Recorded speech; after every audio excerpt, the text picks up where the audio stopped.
Hi everyone, I'm Flora Pastorero. And I'm Carrie Perry, and this is Chick to Chick.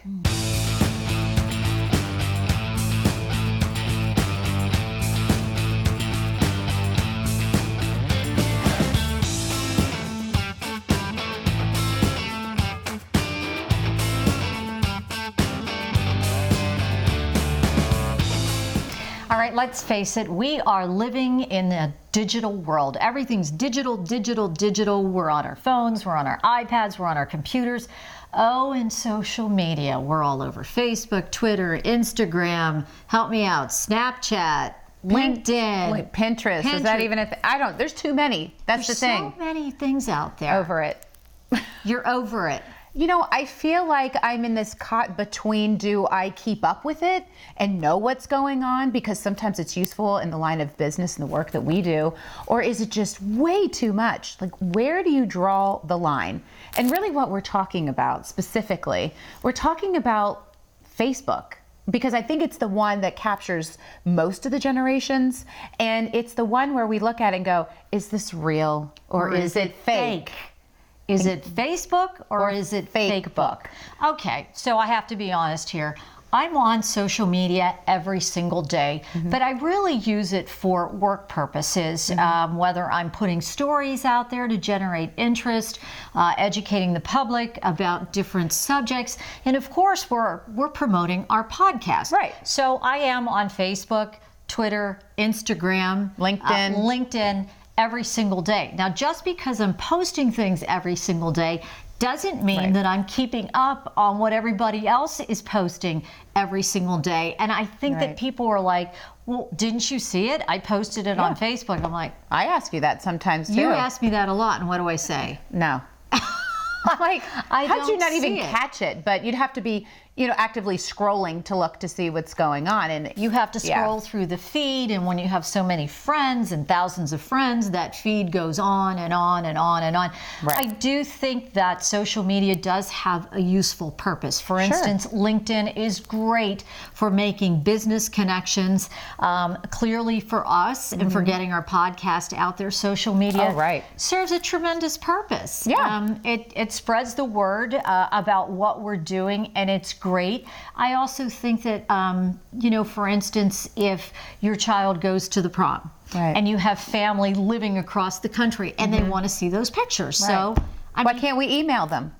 We can, but I think it's just, they just put it out there. But we don't. And But so I do think that social media has a very, very good purpose. I guess then when you were talking about where do you draw the line and what's real and what's fake, I mean, have you encountered things out there that you knew were fake? You just knew it wasn't real. You know that there are certain people in your feed that you go, are you serious? You know, they're either the oversharers or they don't really look like you know they look, or I mean, let's be honest. What are you talking about when you erase all of those lines and wrinkles that I have all over my face? Pixie dust and stardust floating on. Like, I don't know. I get it. Okay, so I'm not here to judge somebody. I'm really not, because you do you, and if that makes you happy and you enjoy it, well, that's just great.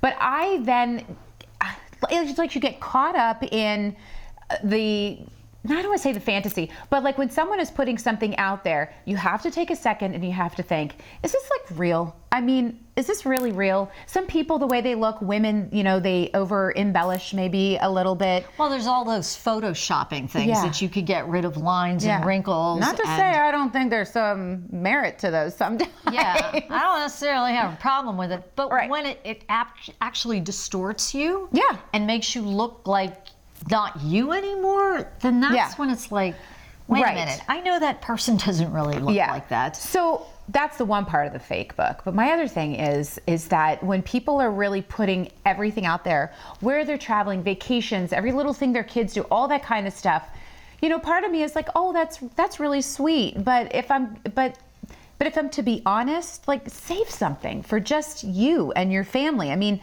I do a lot of things with my family and my friends, and I have to say to myself, is this something that I want permanently out there?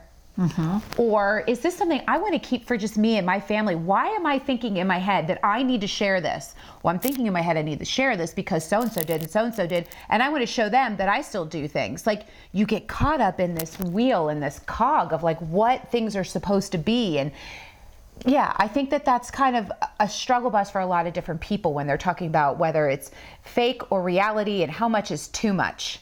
It's a struggle. Well, my son calls it FOMO. Fear of missing out. Yeah. So you it's think a real thing. If you don't do it, you're missing out. Now, you know I'm a very, very private person. Yes. And I have been on Facebook for probably 10 years and maybe have shared maybe 3 personal moments. I just don't put it out there. I don't do it. But you were in a different position too. I mean, at one point you were much more. Yeah, people knew you, and that's you know, you have friends on Facebook, but are they really your friends? And so how much do you want to reveal to people? Some people are more private. But the other part of it is, you know, once you put that picture out there, whether you put it on Twitter or Instagram or LinkedIn or Facebook or whatever, anybody can take that image. I know. That's They can do whatever they want with that image. So there was more to it than what you had talked about. I didn't want anybody having access to my personal moments. Right. I mean, this is my personal life. It's my family. It's something that I wanted to keep for myself. Right. So the other thing too is, you know, are we really being fair to our children when we put all these pictures out there?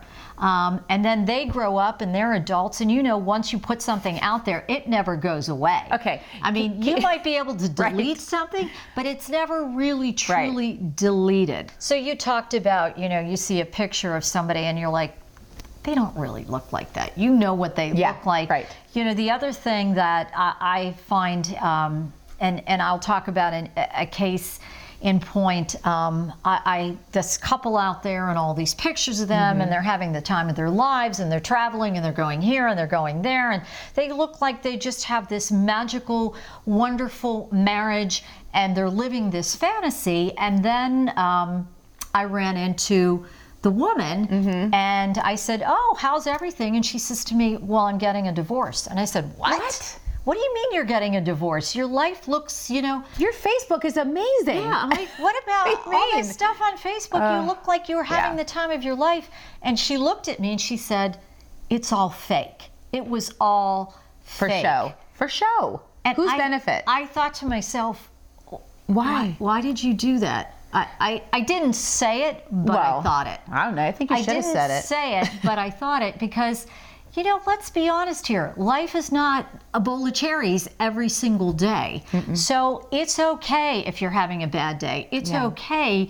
And you don't need to constantly put out those messages and those images that you're living this fantasy life, when in reality, maybe you are struggling. Maybe you're struggling in your marriage. Maybe you're struggling in one way or another.